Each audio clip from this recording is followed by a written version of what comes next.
Alright, so for my fifth and last video, I've chosen to take a look at the website called Stemworks.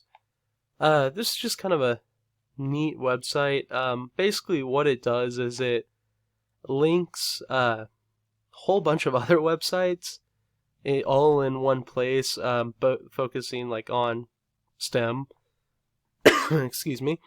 And basically what you can do is you can like choose what kind of activity you would like to do, and then from there you pretty much just like click whatever activity and it'll take you to the actual site where that activity is found. So this is 100% free, super easy to log in and get access to. You don't need to have any kind of special account. However, this one doesn't integrate with any other kind of teaching platform, and each kid would have to make their own account. They don't just get like a class code. But yeah, this is definitely going to be geared, I would say, more towards an ELP teacher.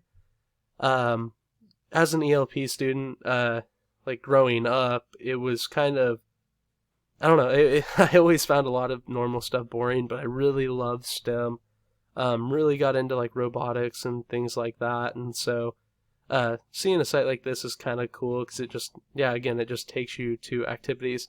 The only thing is the activities are, where they're sourced from could be like, it's no, or tons of places. There's no like one place, and for the most part they are all grade level and children appropriate from what I've seen, just like exploring the website a little bit. But yeah, so basically how it works is, like, let's say, like I said, I was really interested in robotics when I was younger, so I click robotics for the activities, and let's see, make a smart umbrella. So I click that and do this activity, and what it does is it links me to another website. However, I don't know, this is like, the one downfall is that, I don't know, it's not always the most feasible. Some of the projects and stuff they have, like this one, requires apparently a 3D printer. Maybe not. Maybe just the filament. Oh, no. Yeah, 3D printer. So, yeah, not as feasible, but, if your school has a great ELP program, then, maybe it works great for you. But, yeah, so, I don't know, it's just kind of a really neat website all around. So this is going to apply to a couple standards, those being, let's see,